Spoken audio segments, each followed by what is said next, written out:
Over the last couple of months, there had been rumors swirling that Samsung was gearing up to actually release a cheaper, a more affordable version of the Galaxy Z Fold line along with the Z Fold 6. We even had rumors saying maybe it would be a couple of months after the release of the main phones. Maybe it will be under $1,000.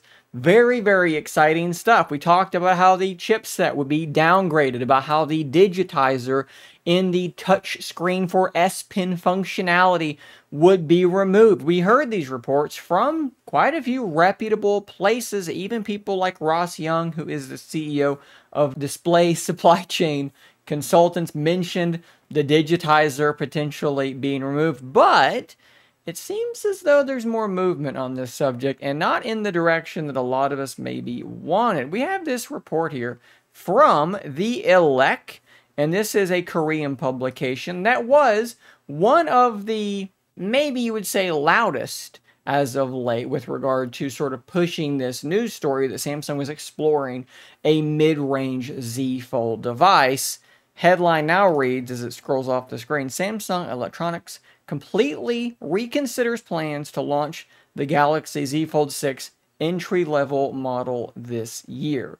Major bummer if this is true. So they say that initially Samsung was going to release an entry-level Z Fold 6. Why did that just turn white? Okay, we've gone back. We will continue. Samsung was going to release an entry-level Z Fold 6 model this year, in addition to the Z Flip 6 and the Z Fold 6, but it is expected to release only 2 models this year as before. The lack of product differentiation and industry uncertainty are cited as causes. Now, those are 2 very different things with very different stories to be told. Now, this is really interesting. This article says that Samsung actually conducted the same 200,000-fold test on the entry-level Galaxy Z Fold 6 that they were working on, the same test that they do on the standard Z Fold.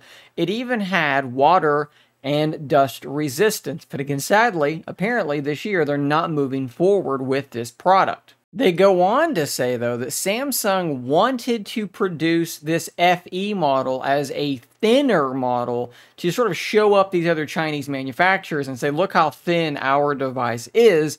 Maybe they were unable to do that. It says here, resulting in the product being no thinner than the Chinese foldable. So it seemed as though they didn't want to give up on the water and dust resistance to make it thinner. And because of that, they felt like this cheaper model didn't differentiate itself enough from these existing models. Personally, I think that the price would be the big differentiating factor, but maybe I'm wrong. Now, as far as that industry uncertainty, this is all they say. They just say that there is some uncertainty, and that has caused a setback to Samsung's plans. Now, what exactly are we referring to?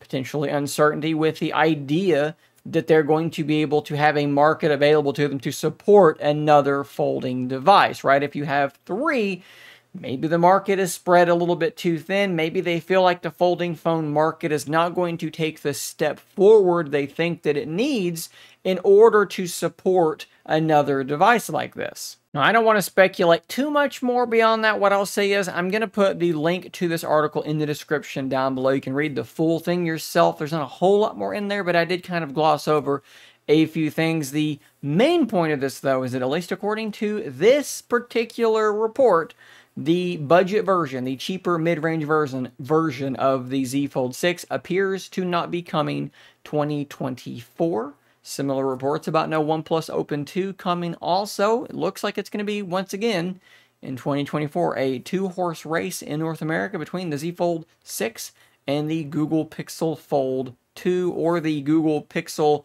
9 Pro Fold. Please don't go with that name. I really don't want to have to remember to say all that stuff in that order. Should still be very interesting, though, guys. Subscribe for more content just like this. And until next time, stay nerdy, my friends.